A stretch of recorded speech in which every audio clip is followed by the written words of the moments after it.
Tahap pertama, belajar jadi teknisi HP. Agar lebih cepat, belajarnya lebih singkat dan cepat cair, cepat bisa mendapatkan cuan dari menjadi teknisi HP. Tahap pertama, belajar jadi teknisi HP. Untuk para pemula yang ingin struggle jadi teknisi HP dan memperjuangkan rupiah tentunya. Mengenali komponen elektronika yang eksis di dalam unit HP. Yang B, mengenali kerusakan-kerusakan yang hype atau yang populer di HP. Yang C, baru kita mengenali kerusakan-kerusakan yang sifatnya di mesin. Tapi yang tahap pertama kita akan pelajari hari ini, belajar bersama, atau saya bisa berbagi ke teman-teman sesuai dengan pengalaman yang saya dapat selama saya menjadi teknisi HP ya. Yang pertama, kita harus mengenali komponen elektronika eksis di dalam handphone ya. Handphone Samsung, Vivo, Realme, Android secara umum ya. Di iPhone juga sama, namun ada beberapa perbedaan kecil. Tapi kita secara spesifik hari ini kita akan bahas yang di Android eksis, yang Samsung, Vivo, Oppo. Tapi contoh mesin yang ada teman-teman lihat di depan ini mesin Samsung, model lumayan lama tapi sudah Android. Saya akan jelaskan sedikit-sedikit ya, mudah-mudahan bisa bermanfaat ya. Yang pertama adalah kapasitor. Nah, yang warna apa sih kapasitor? Teman-teman bisa lihat di belakang saya, di belakang layar ini. Oke, saya zoom sedikit kameranya. Kapasitor itu yang ini ya teman-teman. Ini kapasitor. Kapasitor warnanya sedikit abu-abu ya, dan cenderung di Android warnanya sama. Nah, kapasitor yang saya tunjuk tadi itu kapasitor non polar ya, tidak ada kutub, nggak ada kutub negatif ataupun positif, jadi dipasang bolak-balik juga tidak apa-apa. Sebenarnya kapasitor ada beberapa, ada yang non polar, ada yang bipolar. Yang bipolar itu ada polarisasinya, min sama plusnya tidak boleh terpasang terbalik. Cuman di handphone kapasitor jenis itu kurang eksis ya. Selanjutnya kita harus mengenali juga yang namanya resistor. Resistor di dalam handphone itu secara umum dia warnanya hitam. Ini dia adalah resistor. Saya akan naikkan sedikit. Ini resistor ya. Nah, resistor ini adalah fungsinya ya, fungsinya untuk meresistansikan atau mengurangi nilai, misalnya dia mengurangi voltase, bisa juga menurunkan ampere. Nah, tentunya fungsi daripada komponen masing-masing ini juga dipengaruhi di mana dia diletakkan ya. Seperti kapasitor tadi, kapasitor itu berfungsi juga untuk menyimpan tegangan juga bisa. Namun ketika kapasitor itu diletakkan di rangkaian yang berbeda, fungsinya juga akan berbeda, namun tidak signifikan perubahan fungsinya, begitu ya. Ada resistor yang di elektronika, murni ya, itu dia ada warna gelang-gelangnya. Namun saya rasa kita belum harus mempelajarinya. Terus kita juga harus mengenal yang namanya dioda. Kutubnya ya, kutub negatif dan kutub positif, anoda dan katoda gitu bahasa mereka di luar sana. Kalau kita ya negatif sama positif gitu aja. Nah, kalau di sini biar teman-teman mengenali bentuk dan modelnya itu seperti apa ini ya. Modelnya kotak, warnanya hitam, cenderung lebih gelap daripada resistor ini. Resistor dia kan lebih terang nih, lebih glossy begitu ya, lebih glowing. Nah, ini dioda dia lebih gelap. Terus untuk menentukan kutub positifnya, biasanya dia ada garis-garisnya seperti ini nih. Ini kan kelihatan, ini ada putih sedikit di ujung ini. Di ujung ini ada putihnya. Ini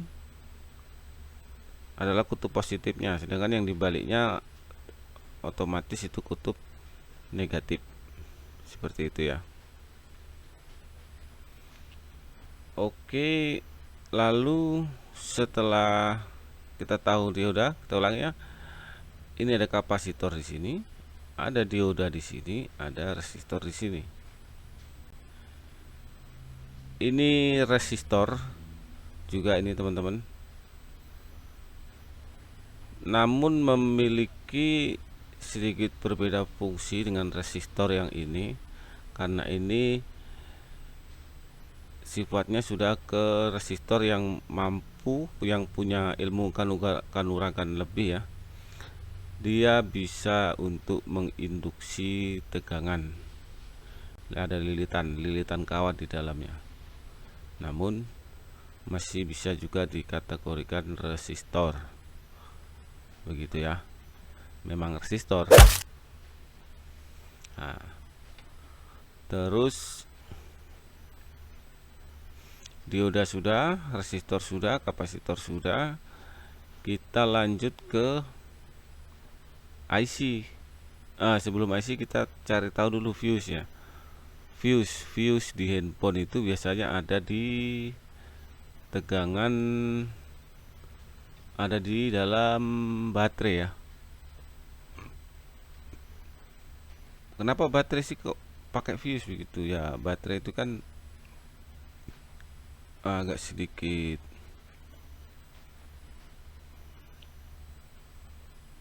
bisa meledak lah.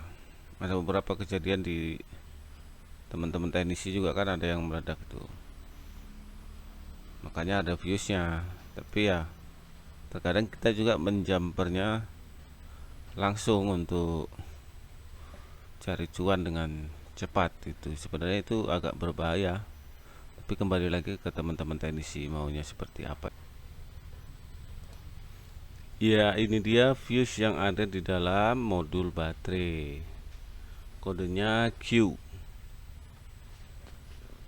Yang di dalam modul baterai ini ya. Ini kalau bahasa orang teknisi Indonesia ya sekring gitu aja lah. Ini juga R fuse namanya teman-teman. Resistor fuse atau resistor sekring. Nah, ini dia tersangkanya nih. Ini di dalam baterai.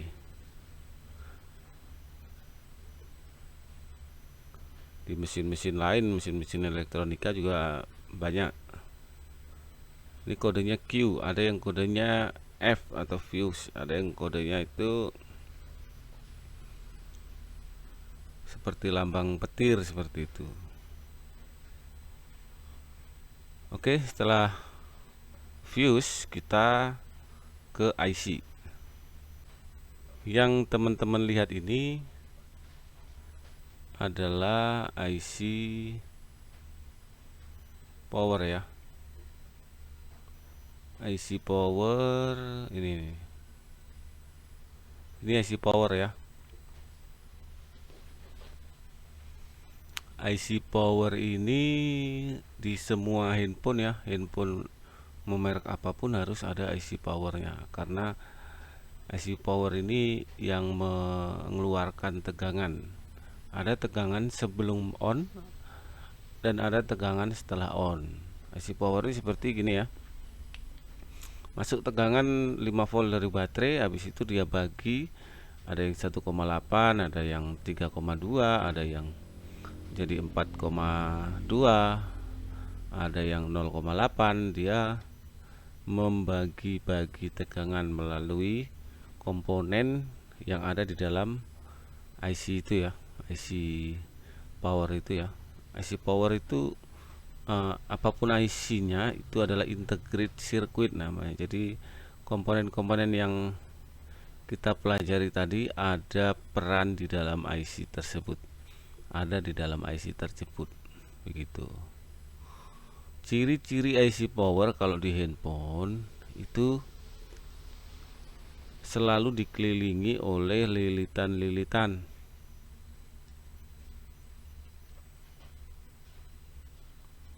Lilitan ini kan lilitan nih, resistor lilitan tadi ini. Untuk apa lilitan ini? Ya tergantung dia nanti dipasangkan dengan apa gitu. Ini lilitan, ini kapasitor, ini IC-nya tadi, ini resistornya tadi yang kita pelajari tadi ya. Ini kapasitor, ingat ya, dicatat di dalam alam bawah sadar kita. Ini kapasitornya di sini nih, warna, bentuk, ini resistor. Ini adalah komponen yang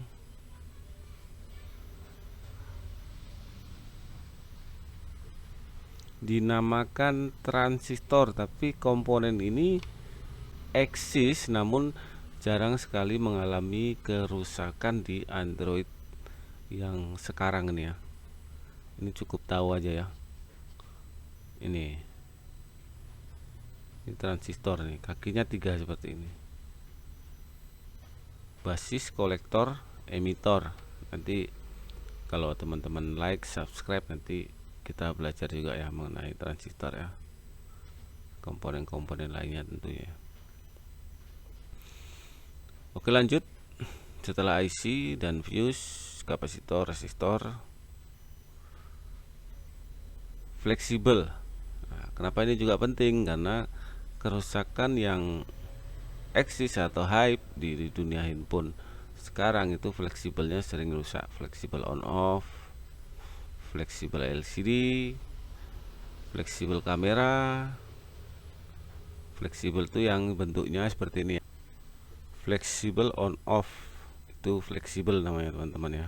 Ini sering kali rusak karena dipencet kan tiap hari, nggak tahu sehari itu pencet berapa kali tuh. Nah, ini fleksibel ya, cara singkat aja ya. Fleksibel ini konektor cas. Oke, ini konektornya, ini papan casnya ya. Main charging, mainboard charging, ini konektornya. Nah, konektornya begini. Cara gantinya gimana ya, nanti belajar cara gantinya ya.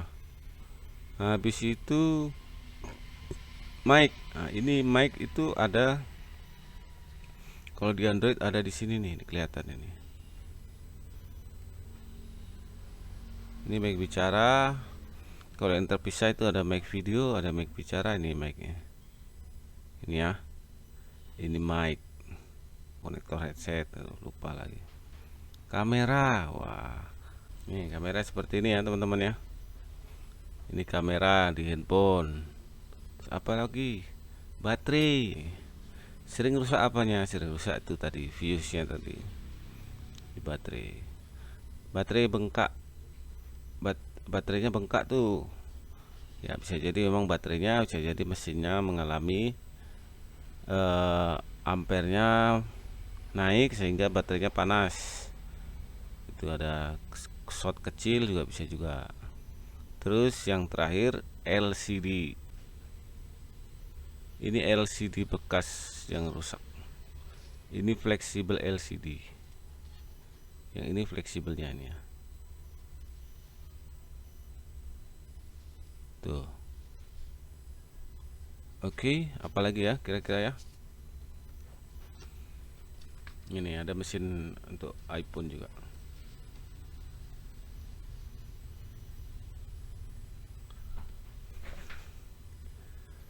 Saya rasa untuk tahap pertama cukup ya. Kita mengulang dari awal.